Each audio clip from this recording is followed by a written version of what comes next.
여러분 반갑습니다. 사무엘상 말씀 묵상 시간입니다. 시작이 있으면 끝이 있고 만남이 있으면 헤어짐이 있습니다.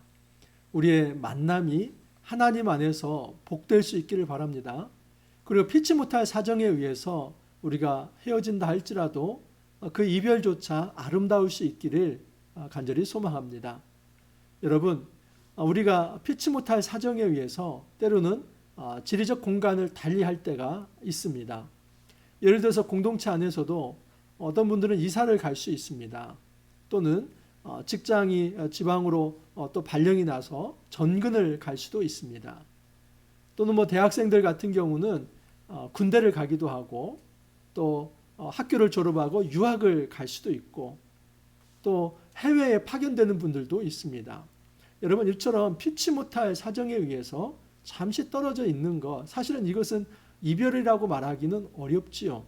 하지만 여러분, 우리가 같은 공간에 살 수 없다는 차원에서 이별이라고 한다면 이런 이별은 마음이 떨어지지 않는, 여전히 마음으로는 연대하고 있기 때문에 아름다운 이별이다라고 볼 수 있습니다.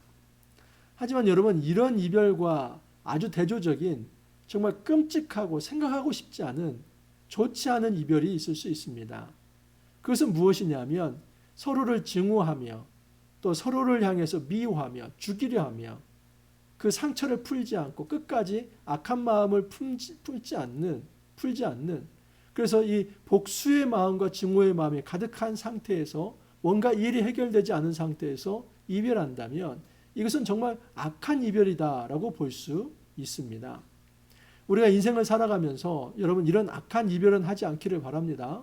할 수만 있다면 우리가 함께 동역하고 함께 생활해 나가되 피치 못할 상황에 의해서 공간을 달리한다 할지라도 우리가 마음으로는 멀어지지 아니하고 서로 함께 할 수 있기를 바랍니다. 그 이별이 잠시 공간을 달리하든 아니면 정말 사별이 되어서 더 이상 사랑하는 사람을 볼 수 없는 이별이 되든 우리가 아름다운 이별을 할 수 있기를 바랍니다. 오늘 말씀은 사무엘상 20장 24절에서 42절 말씀입니다. 여러분, 다윗과 요나단이 오늘 이별하게 됩니다. 하지만 다윗과 요나단의 이별은 어떤 악한 이별이 아닙니다. 다윗과 요나단이 서로 미워하거나 증오하는 것 전혀 없습니다. 둘은 너무나 사랑하고 있고 연대하며 동역하며 하나님 나라를 함께 꿈꾸고 살아가기를 원합니다. 그러나 피치 못할 사정에 의해서 서로 떨어질 수밖에 없습니다. 그때에 서로를 그리워하며 또 서로를 위해서 기도하며 축복하는 마음으로 이별을 하게 됩니다. 오늘 이 말씀을 통해서 우리가 어떻게 공동체 생활을 해나가야 할지 좀 더 깊게 살펴보기를 원합니다. 오늘 말씀 20장 24절에서 42절 말씀입니다. 24절 이하 좀 읽어드립니다. 다윗이 들에 숨으니라. 초하루가 되매 왕이 앉아 음식을 먹을 때에 왕은 평시와 같이 벽곁 자기 자리에 앉아 있고 요나단은 서 있고 아브넬은 사울 곁에 앉아 있고 다윗의 자리는 비었더라.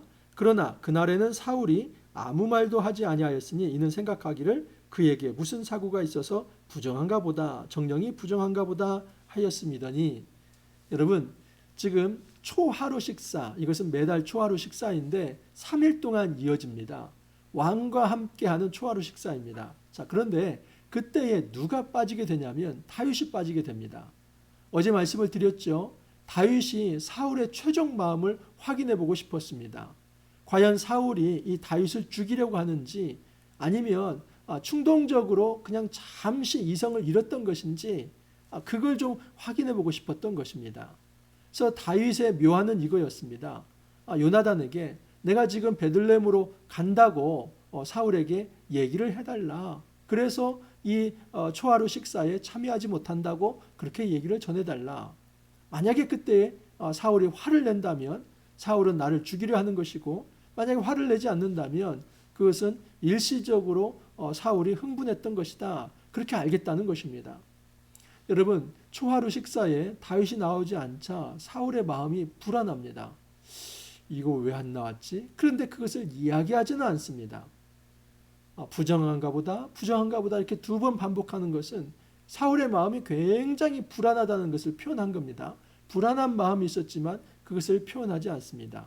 아마 이 다윗이 어떤 시체를 만졌거나 또는 설정했거나 뭐 이런 상황에서 자신의 몸이 성결하지 않아서 아마 이 초하루 식사에 나오지 않았나 보다 그렇게 생각할 수 있습니다.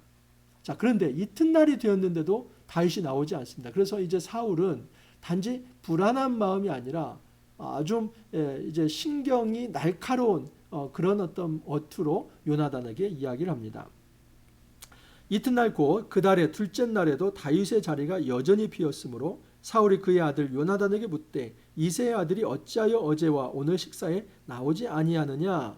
여러분 여기 보면 다윗을 뭐라고 지칭합니까? 이새의 아들이라고 합니다. 친근하게 부르는 것이 아니라 이새의 아들은 굉장히 형식적이고 딱딱한 언어입니다. 이것은 다윗을 폄하해서 부르는 말입니다. 그 녀석 이새의 아들 지금 어디 있어? 이런 얘기입니다. 벌써 사울의 마음이 지금 뒤틀리고 뭔가 꼬이고 있다는 것을 알 수 있습니다. 요나단이 대답합니다. 요나단이 사울에게 대답하되 다윗이 내게 베들레헴으로 가기를 간청하여 이르되 오나건대 나에게 가게 하라. 우리 가족이 그 성읍에서 제사할 일이 있으므로 지금 요나단이 다윗의 말을 전달하고 있습니다. 왕이시여 지금 다윗은 베들레헴으로 갔습니다. 어제 이 다윗이 나에게 요청했는데 형들과 함께 베들레헴에서 제사하고 싶다고 해서 그렇게 보냈습니다. 라고 그렇게 사울 왕에게 요나단이 얘기를 합니다. 자, 그러자 이 사울이 굉장히 화를 냅니다. 30절을 보면 사울이 요나단에게 화를 내며 그에게 이르되 패역무도한 계집의 소생아 내가 이새의 아들을 택한 것이 내 수치와 내 어미의 벌거벗은 수치됨을 내가 어찌 알지 못하느냐. 야, 뭐 이런 것을 볼 때 우리가 뭐 극대노한다고 하죠. 사울이 완전히 극대노했습니다. 근데 한번 생각을 해봤으면 좋겠습니다. 과연 이것이 그렇게 극대노할 것인가? 지금 다윗이 제사 지내겠다고 베들레헴으로 갔고 또 요나단이 그것을 허락해 준 것이 그렇게 극대노할 것인가? 여러분 요나단에 대해서 뭐라고 이렇게 자기 아들입니다. 자기 아들에게 뭐라고 이렇게 함부로 말을 하냐면 패역무도한 택한 것이 내 수치와 내 어미의 벌거벗은 수치됨을 내가 어찌 알지 못하랴. 그 당시에 어떤 가장 큰 욕은 여성의 벌거벗음, 이 취부를 드러내는 그런 것입니다. 근데 요나단에게 그 무지막지한 욕을 하고 있습니다. 지금 사울이 화를 내는데 이 화는 정의로운 의분이 아니라 그의 감정에서 치밀어 올라오는 그런 어떤 질투심과 시기심, 이것이 복합적으로 탐욕과 연결이 되어서 한 사람에 대한 증오로 표현이 된 것입니다. 31절에 이제 속내를 드러냅니다.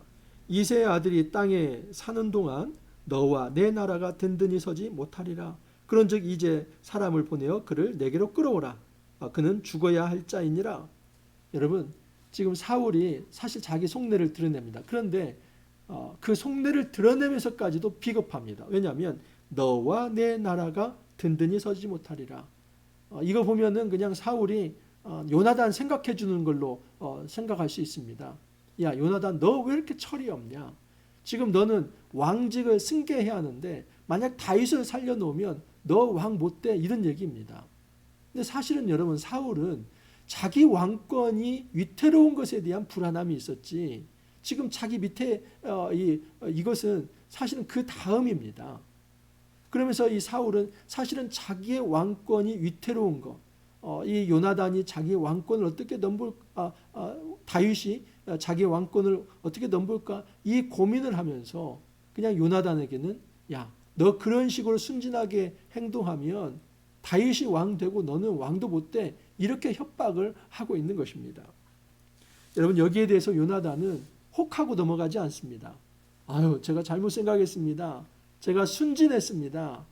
제가 지금 왕이 되어야 할 사람인데 엉뚱한 생각을 하고 있었군요. 제가 아버지를 잘 모셨는데 잘 못 모셨네요. 그렇게 하지 않습니다. 요나단은 아주 단호하게 요나단도 화를 냅니다. 요나단이 그의 아버지 사울에게 대답하여 이르되 그가 죽을 일이 무엇이니까 무엇을 행하였나이까. 요나단이 정확히 따져 묻습니다. 도대체 이 다윗이 무엇을 행해서 그 다윗을 죽이려고 합니까? 이것은 어렵지 못하다는 겁니다. 무고한 자를 죽이려고 하는 것은 지금 아버지 당신이 잘못된 것이고 이 일에 대해서는 아버지 당신이 심판받을 일입니다.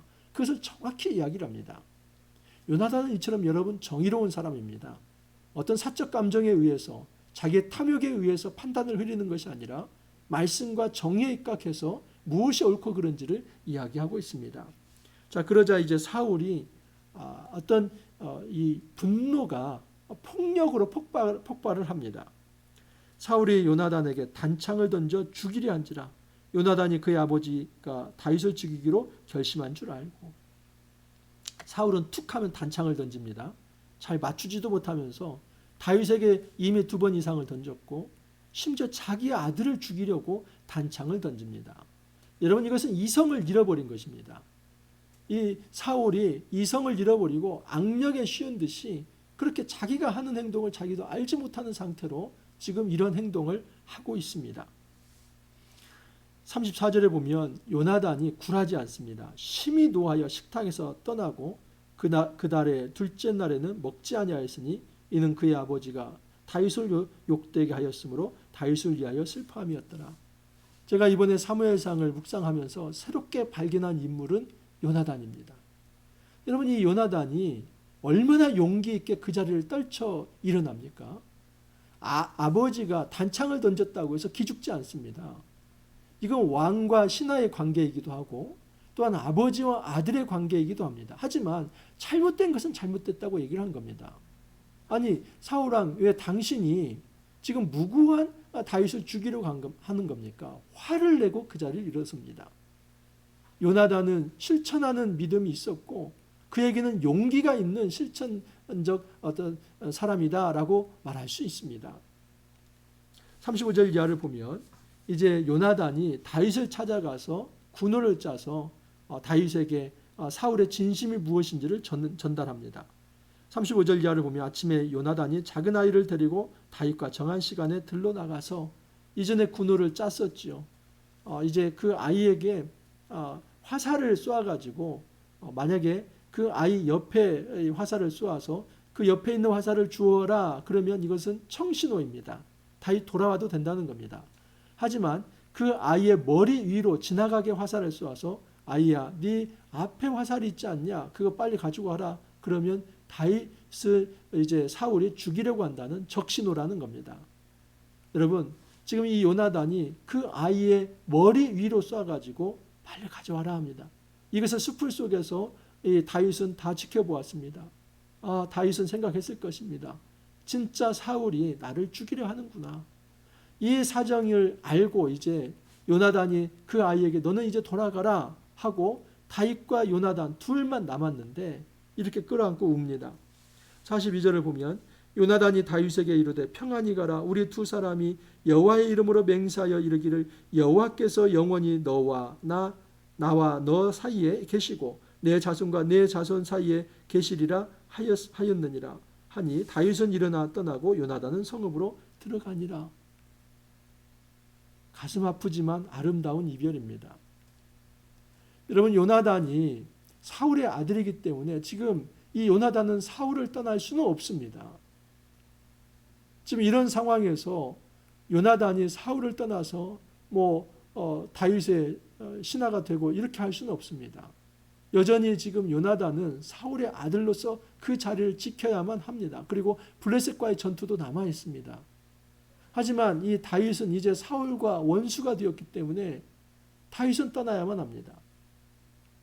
여러분, 여기서 두 가지 이별이 나오는데 사실은 사울과 요나단도 좋지 않은 결별을 이제 하게 되는 것입니다. 이것이 결별입니다. 이건 영적 결별입니다.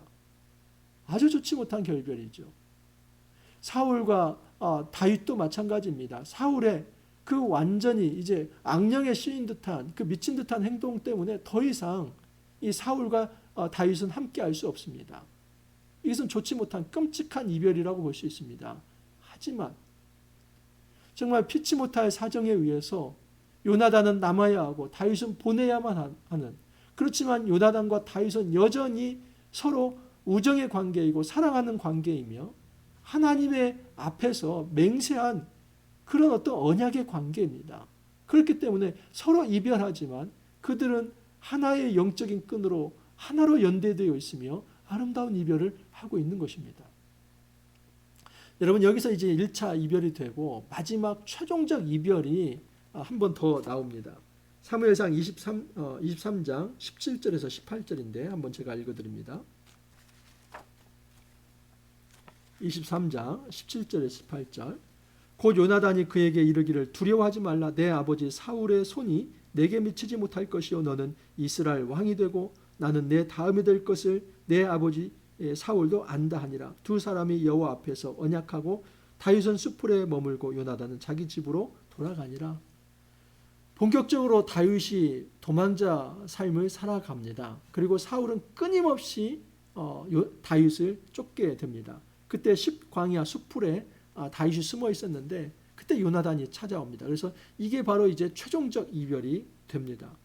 그때 요나단이 아주 의미 있는 말을 합니다. 두려워하지 말라. 내 아버지 사울의 손이 내게 미치지 못할 것이요 너는 이스라엘 왕이 되고 나는 내 다음이 될 것을. 정말 요나단의 새로운 발견입니다. 요나단은 그냥 혈통적으로 본다면 자기 아버지가 왕이니까 자기는 지금 왕자이지 않습니까? 그러면 그 승계, 왕직에 대한 승계는 요나단인데 요나단은 거기에 대한 욕심을 갖지 않습니다. 내 아버지가 잘못되었다. 그리고 내 아버지는 너를 죽일 수 없다. 아버지는 지금 죽고 끝난다 할지라도 내가 왕이 될 것이고 나는 그 다음이다. 그 말은 신하라는 얘기입니다. 여러분 이것이 보통의 영성입니까? 정말 다윗의 영성도 놀랍지만 이 요나단의 영성은 너무너무 놀라운 영성입니다. 하나님 나라의 큰 그림을 보고 욕심 부리지 않고 자기 현재 자리에 만족하면서 최선을 다하려고 했던 사람이 바로 요나단입니다. 어제도 말씀을 드렸지만 이 요나단은 사심이 없습니다. 자기 자리에 대한 욕심을 갖지 않습니다. 요나단은 의로움을 추구합니다. 정의를 추구합니다. 그래서 어떤 사적인 감정에 의해서 어떤 그 혈통적 관계에 의해서 판단력을 흐리지 않습니다. 요나단은 의분과 용기가 있었습니다. 실천하는 믿음을 가지고 있었던 것입니다. 아버지가 잘못되었다면 그 자리를 박차고 일어날 수 있을 만큼 용기와 실천력이 요나단에게 있었습니다. 요나단은 현실적 판단도 합니다. 그 현실적 판단은 이별입니다.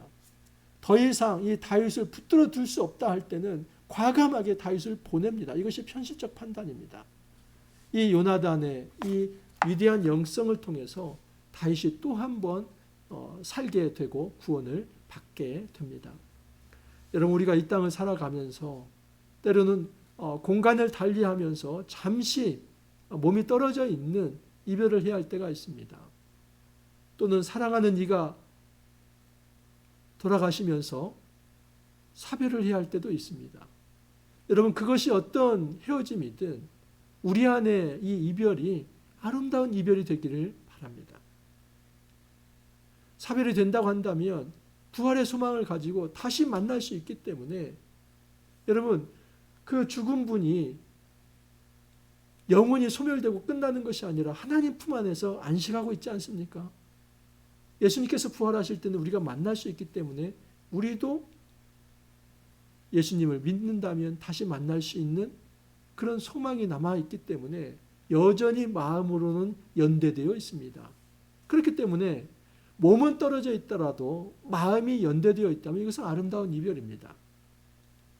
누가 군대를 간다든지 또는 누가 직장을 이동한다든지 이사를 간다든지 해외에 나갔다든지 근무를 한다든지 다 좋습니다. 여러분 피치 못할 사정에 의해서 공간을 달리할 수 있습니다. 하지만 그때 우리 마음이 연대되어 있다면 다윗과 요나단처럼 서로 사랑하는 마음과 하나님 나라를 함께 꿈꿀 수만 있다면 그것은 아름다운 이별이죠. 추후라도 우리의 만남이 정말 원수적인 적대적 만남 또는 불의를 추구하면서 어떤 한 사람이 희생되는 그런 만남이 되지 않기를 바랍니다. 오직 주 안에서 우리가 만나고 헤어지는 모든 과정에 정말 하나님의 은혜와 또 하나님의 정의와 하나님의 사랑, 하나님의 긍휼이 담겨 있어서 주 안에서 연대하며 함께 우리가 살아갈 수 있기를 바랍니다. 우리 공동체 안에서 이런 끈끈한 연대 의식을 가지고 함께 동역할 수 있기를 바랍니다. 함께 기도합니다. 주님 감사합니다. 이 땅을 살아가면서 때로는 만나고 헤어짐이 어쩔 수 없이 우리 안에 일어날 때가 있습니다. 그것이 어떠한 헤어짐이 되든 우리 안에 마음으로 연대할 수 있는, 서로를 축복할 수 있는 관계의 아름다운 이별이 되게 하옵소서. 우리가 공동체 안에서 서로 함께 생활한다는 것이 이처럼 끈끈한 한 가족이 되어서 하나님 나라를 추구한다는 것을 의식하면서 우리 모두가 서로를 축복하는 관계가 되게 하여 주옵소서. 당신이 내 곁에 있기 때문에 행복하고 나는 당신 곁에 있어서 행복합니다. 서로 축복하면서 연대하며 한 공동체를 이루어갈 수 있도록 주님 은혜를 더하여 주옵소서. 주님 감사하옵고 예수님 이름으로 기도하옵나이다. 아멘. 여러분, 이번 한 주도 이제 다 지나갔습니다. 정말 이번 한 주 여러 가지 많은 일들이 있었습니다. 하나님의 은혜 가운데서 잘 또 한 주를 마치게 되는데 여러분 모두 승리하시고 또 복된 주말 맞으시고 월요일 날 또 찾아뵙도록 하겠습니다. 감사합니다.